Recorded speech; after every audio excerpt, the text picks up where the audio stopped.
Avis vascular centre మన దేశంలోనే the best varicose vein hospital. నమస్కారం, సుమన్ టీవీకి స్వాగతం. నేను మానస. శ్రీ వీరబ్రహ్మేంద్ర స్వామి వారి ఉపాసకులు, కాలజ్ఞాన ప్రవచనకర్త, ప్రాచీన ప్రశ్నాశాస్త్ర సంఖ్యాశాస్త్ర నిపుణులు బ్రహ్మశ్రీ కృష్ణమాచార్య గురువు గారు సిద్ధంగా ఉన్నారు. వారితో మాట్లాడదాం. ఈ వారం వార ఫలాలు ఏ విధంగా ఉన్నాయో తెలుసుకుందాం.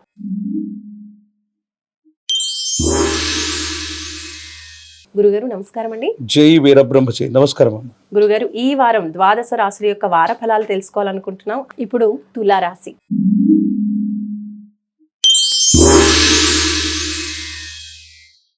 గురుగారు, ఈ వారంలో తులారాశి వాళ్ళకి పరిస్థితి ఏ విధంగా ఉంటుంది, వాళ్ళ గ్రహస్థితి ఎలా ఉంటుంది అనేది తెలియచేయండి. శివాయ బ్రహ్మణే నమ. వీరబ్రహ్మేంద్ర స్వామిని నమో నమ. జై వీరబ్రహ్మ జై గోవిందవాంబజీ. ఓం హ్రీం క్లీం శ్రీం శివాయ బ్రహ్మణే నమో నమ.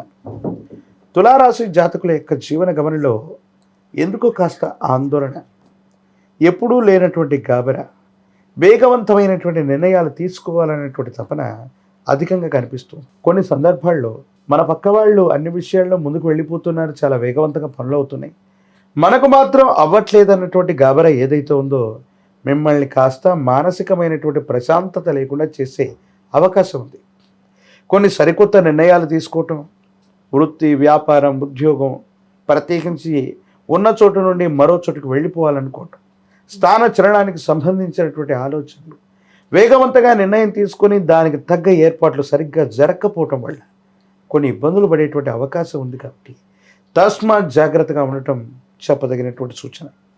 ఏది ఏమైనప్పటికీ కూడా ఈ రాశి జాతకుల యొక్క జీవన గమనంలో కొన్ని సానుకూలవంతమైనటువంటి అవకాశాలు, అంశాలు కలిగి ఉన్నప్పటికీ కూడా కొన్ని పరిస్థితులు మీకు ఎదురొడ్డి నిలబడేటువంటి పరిస్థితులుగా గోచరిస్తుంది. కాబట్టి సాహసం చేయకుండా, ఆలస్యం అయినప్పటికీ కూడా పరిస్థితులు మనకు అనుకూలంగా లేనప్పుడు కాస్త ఆలోచించే నిర్ణయాలు తీసుకోవటం మంచిది.